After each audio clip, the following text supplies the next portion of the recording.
The morning began like any other in the quiet town of Elmsbridge, where the cobblestone streets still held the chill of dawn and the scent of freshly baked bread often drifted from one corner to the next. Daniel unlocked the door of Sweet Rye's bakery with practiced ease, the brass key cool in his palm. The familiar creak of the door, the faint aroma of yeast and sugar that lingered even from yesterday's baking, these were sounds and scents that usually brought him comfort. But not today. Today, they felt heavy, like echoes of something he might soon lose. The air inside was still. He turned on the lights, the soft hum of the ovens beginning to stir to life, and for a brief moment, he just stood there, hands on the counter, eyes unfocused, the weight of the last few days pressing against his chest. He had built this bakery from nothing. Every inch of it was a reflection of years of effort. The pale wooden shelves he had sanded himself, the display case he'd polished until it gleamed, the hand-painted sign above the counter that read "Baked with Heart." And yet, all it took was one mistake to make him doubt everything. 3 days ago, he had prepared a large order for a wedding, 10 custom cakes designed to perfection, each layered with care and precision. He had spent nights awake, testing recipes and making sure every flavor matched the couple's expectations. But in his exhaustion, he had reached for the wrong jar, almond extract instead of vanilla, and the bride's younger sister, who was severely allergic to nuts, had collapsed moments after taking a bite. The chaos that followed had played in his head non-stop. The shouting, the ambulance siren, the guests' horrified looks. Even though the girl survived after immediate treatment, the damage was done. The bride's family demanded a refund, and soon after, the story spread online. Now, every time Daniel looked at the bakery, he didn't see the warmth it once held, he saw a stage for his failure. He moved through the kitchen like a ghost, wiping clean already spotless counters, checking ingredients he knew were fine, rewriting recipes in a shaky hand as though perfection could erase the past. When his assistant Mia arrived, cheerful as always, she immediately noticed something off. Daniel's usually tidy hair was unkempt, dark circles shadowed his eyes, and his apron bore the stains of sleepless nights. "Daniel," she said softly, setting down her bag, "you've been here since yesterday, haven't you?" He didn't answer. Instead, he started rearranging the trays on the counter, muttering, "We have to redo everything. We can't afford another mistake. We'll change all the recipes, start fresh." "Start fresh," she repeated, frowning. "We've used those recipes for years. People love them. People used to love them," he snapped, more harshly than he intended. "Now they associate us with failure." Mia flinched slightly but didn't leave. "Daniel, it was one mistake. You can't punish yourself forever. You did everything you could." But he cut her off, his voice sharp. "I nearly ruined a family's happiest day. That's not something you just move on from." Silence stretched between them. The ovens beeped softly, signaling they were ready, but Daniel didn't move. His thoughts spun in endless circles, the mistake, the gossip, the fear that no one would ever trust his baking again. He began calculating expenses in his head, the refund, the lost orders, the new ingredients he planned to buy. Maybe he could sell his car, maybe even take a small loan to cover everything. He told himself it was about responsibility, but deep down, he was chasing the impossible, he wanted to erase the past. The next few days were a blur of frantic effort. Daniel redesigned the shop's layout, convinced it looked too old-fashioned. He replaced perfectly good ingredients with imported ones that drained his savings. He threw away entire batches of pastries at the slightest imperfection. Mia tried to keep up, but she could see he was unraveling. His hands trembled as he kneaded dough, his breathing grew shallow, his once patient tone turned sharp and restless. One evening, after 12 straight hours of work, he dropped a tray of croissants. The sound of metal hitting tile echoed through the kitchen. Daniel froze, staring at the scattered pastries, then suddenly slammed his fist on the counter. "Why can't I do anything right anymore?" he shouted, his voice breaking. Mia rushed forward. Hey, stop. You're exhausted." "I can't stop." His voice was hoarse, raw. "If I stop, everything falls apart.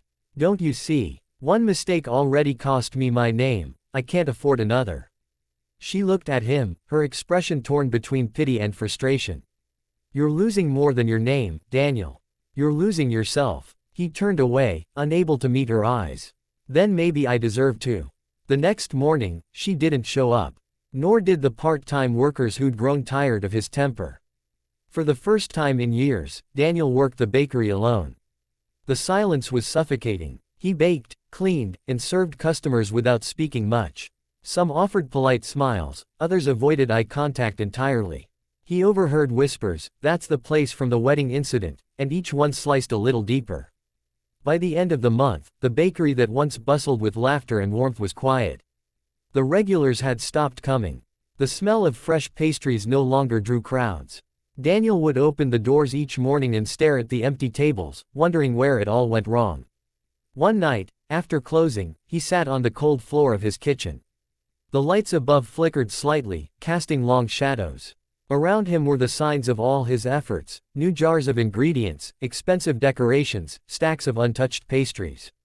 None of it mattered. He had spent everything trying to fix one mistake, but in the process, he had pushed away the people and the joy that had made his dream alive. He leaned against the counter, his hands covered in flour, and for the first time, he let the tears come. They were quiet at first, then heavier, spilling over years of pride, fear, and exhaustion. He whispered into the silence, "I just wanted to make it right." But the walls didn't answer. The ovens were off, the air was still, and the sign that once read "Baked with Heart" now hung crooked, dust gathering in the corners. Daniel realized, sitting there under the dim light, that in his desperate attempt to fix one wrong, he had lost far more: his team, his peace, his purpose. What had started as a bakery built from love had turned into a prison of guilt. And for the first time since the wedding disaster, Daniel allowed himself to feel something other than shame. He felt the hollow ache of everything he had sacrificed trying to undo what could never truly be undone. Outside, the town of Elmsbridge slept peacefully, unaware of the man inside the bakery who had finally stopped fighting himself, if only because there was nothing left to fight for. Weeks passed before Daniel could bring himself to open the door of Sweet Rise Bakery again. The once lively shop was shrouded in stillness now, the air thick with dust and the faint, stale scent of flour that hadn't been used in days. He stood in the doorway for a long time, keys dangling loosely in his fingers, staring at the empty room where laughter, conversation, and the hum of ovens had once filled the air. It felt like a shell of what it used to be, like something vital had been drained from its walls. He finally stepped inside, the floorboards creaking under his shoes.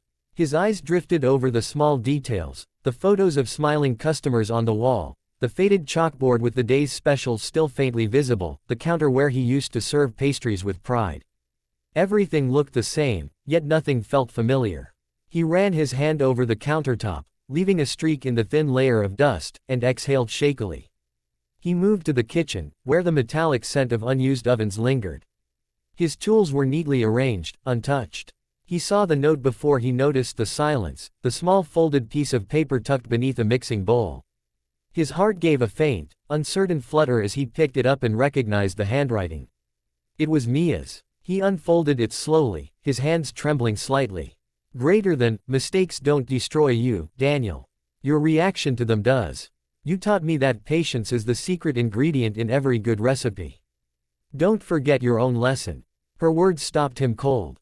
He sat down heavily on the stool beside the counter, holding the paper as if it might vanish if he loosened his grip. For weeks, he had convinced himself he was a failure, that everything good he had built had been undone by one terrible moment. But now, looking at Mia's words, something stirred, a quiet truth he had been too blinded by guilt to see. He had spent all his energy trying to erase one mistake. In doing so, he had burned everything else down: the trust of his team, the joy in his work, the warmth of what the bakery used to mean. Maybe he couldn't undo the past, but he could stop letting it define him. He sat there for a long time, just breathing, letting the words sink in. The bakery was silent, but for the first time, the silence didn't feel cruel. It felt peaceful, honest. That night, Daniel didn't try to fix anything.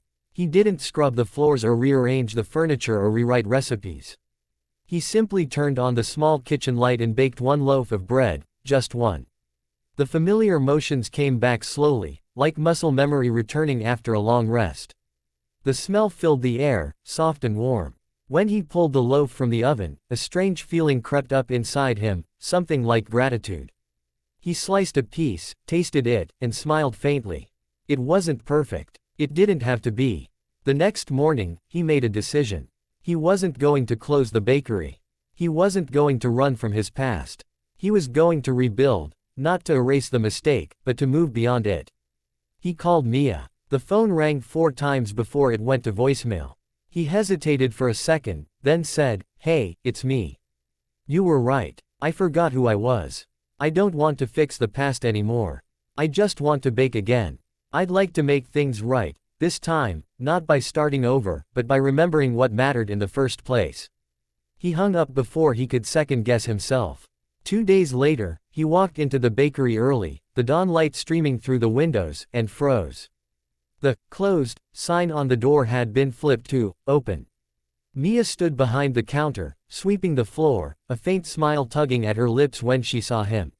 "Morning," she said softly. "Figured I'd get a head start." Daniel blinked, caught between shock and relief. "You came back." She shrugged lightly. "You left a good voicemail." They both laughed, a small, uncertain laugh at first, but it grew, filling the bakery with the sound it had missed for too long. There was no grand apology, no heavy talk. They simply rolled up their sleeves and got to work, side by side. The ovens warmed the air, the rhythmic sounds of kneading dough and whisking eggs filled the kitchen again. By midday, the aroma of fresh pastries drifted through the open windows, carrying the faint sweetness of cinnamon and apples into the street. Curious neighbors peeked through the door, some offering cautious smiles, others hesitant nods. Daniel welcomed each one with quiet humility. He didn't hide from the past, he met it head-on. A few regular customers returned that week. They didn't ask about the wedding or the rumors, they simply bought bread, said thank you, and stayed a little longer than usual. Word began to spread, not about his mistake, but about how he'd reopened. How he hadn't given up. One afternoon, as sunlight spilled across the counter, an elderly woman entered, carrying a newspaper clipping. Daniel's heart skipped a beat when he recognized the headline. It was about the wedding disaster.